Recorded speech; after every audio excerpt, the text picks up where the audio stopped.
గురువుగారు, పగటి కాలానికి విష్ణువు సంకేతం అయితే రాత్రి కాలానికి శివుడు సంకేతంగా చెప్తారు. మరి కర్మసాక్షి అయిన సూర్యుడు దేనికి సంకేతం?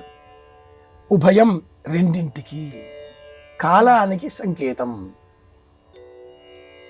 వృద్ధికారకత్వం విష్ణువు కనుక పచ్చని వస్త్రములు, కమలము, ఎదుగుదల, నీటిని ఆధారం చేసుకుని జీవనం, వృద్ధికారకత్వ లక్షణాలు, పుష్పమాలికలతో అలంకరణలు, నివేదనలు, పులిహోరలు, షండలు, దద్దోజనాలు, లడ్డుబములు అనేకం, ఇవన్నీ పెంచి పోషించేవి విష్ణువు ప్రతీకాత్మకంగా మనం స్వీకరిస్తున్నాం.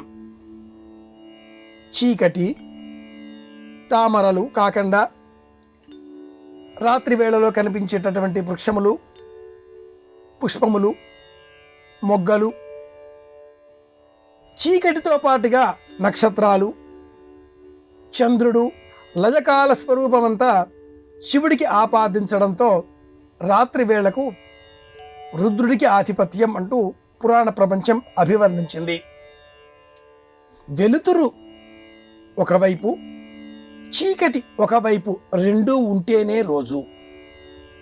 కేవలం వెలుతురు మాత్రమే ఉంటే మానవ మనుగడ అసాధ్యం.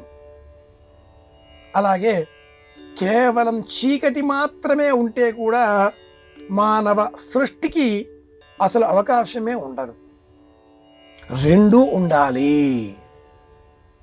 పగటి వేళ ప్రత్యక్ష కాంతులతో సూర్యుడు వృద్ధికారకత్వాన్ని పొంది మనకు ఆ వృద్ధి లక్షణాన్ని ఆపాదిస్తూ, రాత్రి వేళన పరోక్షంగా చంద్రకాంతి రూపంలో మనకు అమృతత్వాన్ని అనుగ్రహిస్తున్నాడు.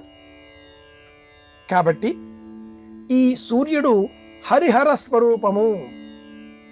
శివుడే సూర్యుడు, విష్ణువే సూర్యుడు అన్నప్పుడు శివకేశవుల అభేదం ప్రత్యక్షంగా కనిపిస్తుంది. కానీ ఇరువురిలో ఉండే ఏకాత్మతా భావం సూర్యుడు ఒక్కడే అన్న ధర్మం మనం మర్చిపోతున్నాం.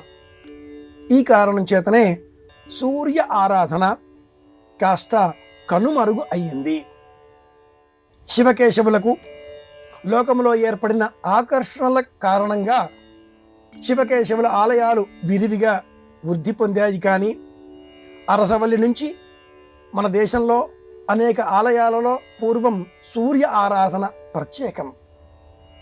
ఒరిస్సాలో ఉండే సూర్య ఆలయంతో ప్రారంభం చేసుకొని కశ్మీరంలో ఉండే సూర్య ఆలయం వరకు ప్రతి చోట, ప్రతి క్షేత్రంలో ఎక్కడెక్కడ నవగ్రహ మంటపం ఉంటుందో గ్రహరాజు సూర్య ఆరాధననే కదా.